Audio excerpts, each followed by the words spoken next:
Thank you very much. Scott Fisher in the Bing Lounge. Welcome back to Portland, Scott. Thank you. It's so great to be back here, home in my hometown. Yeah, so. do you get up here frequently? You made the move. You were kind of at some point over the last several years. You had a leg in SoCal and Portland, but you consider yourself a Los Angeles guy now, really? No, I'm Portland, Oregon. Yeah, born right. and bred. For I needed sure. to hear you say that. No, but I really do identify Yeah. with just Yeah. the people up here, the lifestyle. I like it a lot. And I was kind of going back and forth halfway between Los Angeles and LA, and touring quite a bit previously. For like the last year and a half, I've been mostly in LA doing a lot of producing and writing and some stuff for TV. And When was the last time you were in Portland?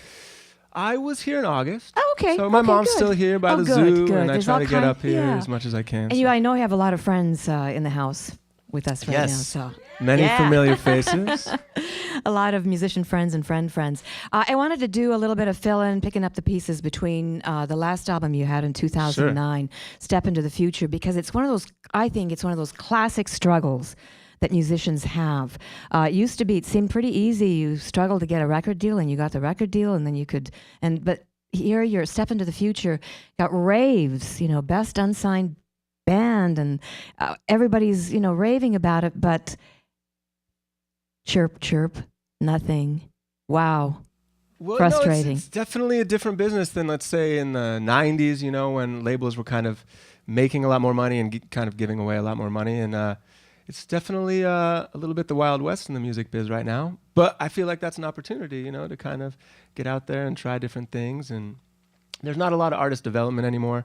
So I think, people kind of have to have a great sounding record and a nice audience. And then labels kind of look your way. But honestly, the traditional old school record label isn't always the best place for people. So Yeah, it's not everybody's fit, but there's I know I hear from a lot of musicians, local Portland musicians, you put your heart and soul into a record, and then, well, what do you do with it then, How Sure. are you supposed? So for you, that was a frustrating moment, but it was a teaching moment, and you got into other things. Yeah, I mean, we went out and toured quite a bit. We did several East Coast tours with Mr. Enrique Gonzalez here on the drums, Mr. Chris Hubbard, and we played a lot. And then, just basically because I was focusing so much on my own stuff, I felt like I kind of wanted to diversify and maybe be a little more well-balanced. So I hooked up with a great partner down in Los Angeles, and we started a little licensing company, and just been doing a lot of writing for TV and producing other artists. Yeah, that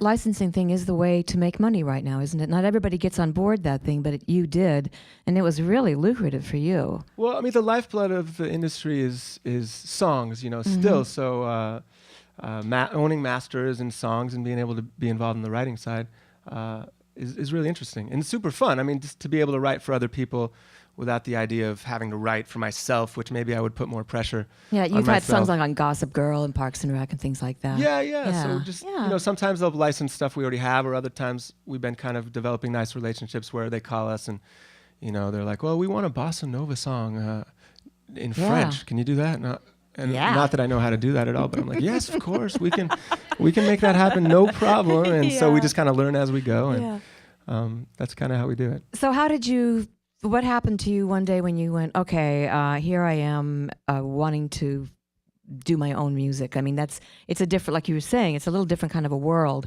when you're writing really that personally. What happened to you? Because you have a wonderful EP. Oh, thanks. Sunny Slope Ave. Yes, that's my little home in Los Angeles that I fixed up with my own hands, and I'm not a fix-it guy, I'll tell you that. So that was a learning experience, and then built a little studio in there. So basically just, I think working on other people's music and doing other projects kind of allowed me to get back just to making music for the sake of making music, as opposed to having, ideas like, oh, someone needs to like this, or I need to do this style. So this is just a really pure kind of album I made in my living room with some friends, and I think it has, you can hear that. It has a nice organic, natural feel to it. So. And it's not released quite yet. No, I think, it's always interesting with the marketing side. We're going to kind of figure out how that's going to go. But we're just going out and doing some radio and doing a great little McMinimans small batch tour. And yeah, just kind of feeling it out, no pressure. And just reminding everybody, hey, Scott Fisher is here. Sure, yeah. And just going out and, it's been almost a couple years since we've gone out and played live, so it feels great to actually see some people in the crowd and say hello. So. And we'll actually be able to get this EP today, so that's kind of a nice thing. Yeah, for sure. All right. And so you don't know exactly when it's releasing? Do you have a date on that? Well, anyone can pick it up, at our shows, and I'll get it online here sooner than later. And good. Well, we'll be staying in touch with that. Thank you again for being back in Portland, Scott, and Scott Fisher in the Bing Lounge. Thank you very much.